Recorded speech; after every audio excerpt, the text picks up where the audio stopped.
Kali ini aku bikin bolu keju yang legit banget, kerasa kejunya, harum aroma butternya juga kerasa. Dan ini bikinnya dengan teknik yang biasa aja, simple aja, juga ini ekonomis aja. Penasaran gimana cara buatnya? Ditonton sampai selesai ya. Yuk kita mulai bikin.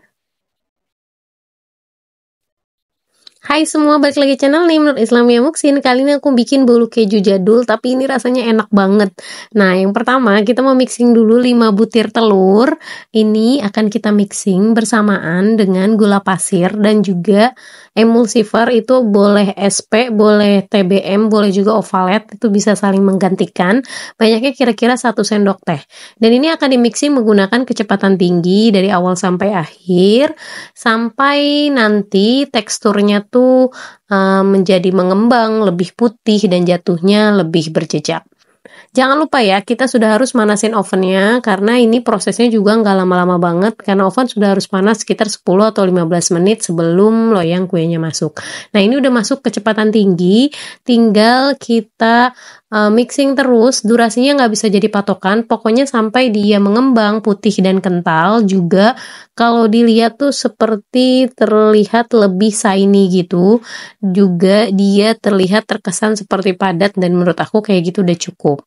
Ini masih proses mixing, kurang lebih step by step proses mengembangnya seperti ini. Dan kalau misalnya teksturnya udah kayak gini, kita bisa cukupin aja dan kekentalannya bisa dilihat kayak begini kurang lebih ya. Nah, setelah ini kita siap akan mencampurkan dengan bahan lainnya.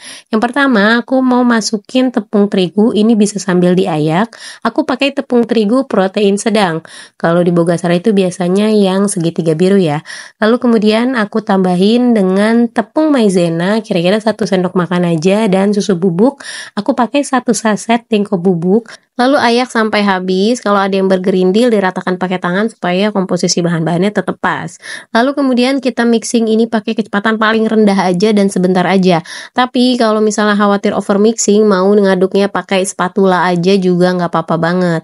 Di sini kita aduk pelan-pelan, cukup pakai kecepatan paling rendah dan sekedar rata aja.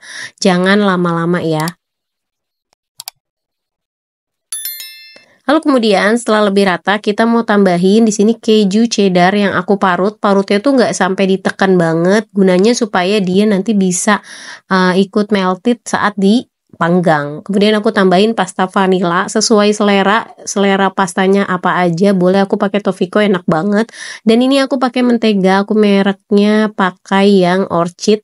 Dan ini sudah dilelehkan, sudah suhu ruang ya. Ini enak banget, butternya nanti akan kerasa lebih harum. Mungkin penggunaan butter dengan merek berbeda atau kualitas yang berbeda akan mempengaruhi rasa dan aroma cake-nya ya.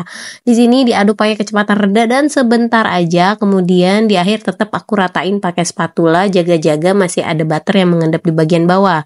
Lalu kemudian kita siapkan loyang ukuran 24 cm. Di sini aku oles menggunakan Carlo, atau kalau nggak punya Carlo bisa juga menggunakan mentega atau butter atau margarin. Dioles rata lalu kemudian ditabur dengan tepung.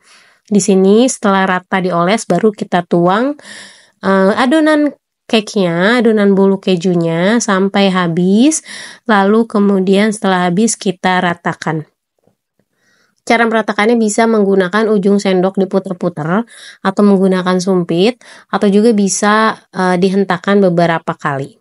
Setelah itu bagian atasnya masih aku mau tabur-tabur dengan keju cheddar parut lagi. Tapi kalau misalnya enggak pun enggak apa-apa, karena di bagian dalamnya udah keju banget, pasti udah kerasa banget kejunya. Nah, ini udah siap, tinggal siap untuk kita panggang. Kita akan panggang di dalam oven. Suhu awal aku set di suhu 175 derajat api atas bawah. Lamanya sekitar 15 atau 20 menit. Lalu kemudian aku turunin suhunya di suhu 160 atau 150 derajat masih api atas bawah sampai matang. Lakukan tes tusuk, ini panggangnya durasinya dari awal sampai akhir itu sekitar 30 sampai 45 menit deh. Jadi sesuaikan aja dengan oven masing-masing. Lakukan tes tusuk, jika sudah tidak ada yang menempel di tusukannya berarti sudah matang. matang. Nah ini sudah matang, masih keadaan hangat, sudah aku keluarin dari loyangnya. Tapi kalau mau didinginkan dulu di cooling rack juga lebih bagus. Dan ini dia hasilnya, cake-nya tuh nggak kering, bolunya tuh nggak kering, tetap lembab dan tetap ngeju, lembut banget. Dan ini rasanya enak banget, butter dan kejunya berpadu sempurna. Jadi ini perpaduan yang enak banget sih menurut aku. Hasilnya pun banyak. Jadi satu loyang 24 cm itu jadi gede banget. Jadi dicoba di rumah ya. Boleh terus juga di kolom komentar yang punya ide variasi olahan keju cheddar apa lagi. Siapa tahu kapan-kapan kita bikin di sini. Jangan lupa juga untuk subscribe, like, komen, dan share video ini biar kita makin semangat upload video berikutnya. Thank you for watching. Thank you for subscribe. See you next video. Bye-bye.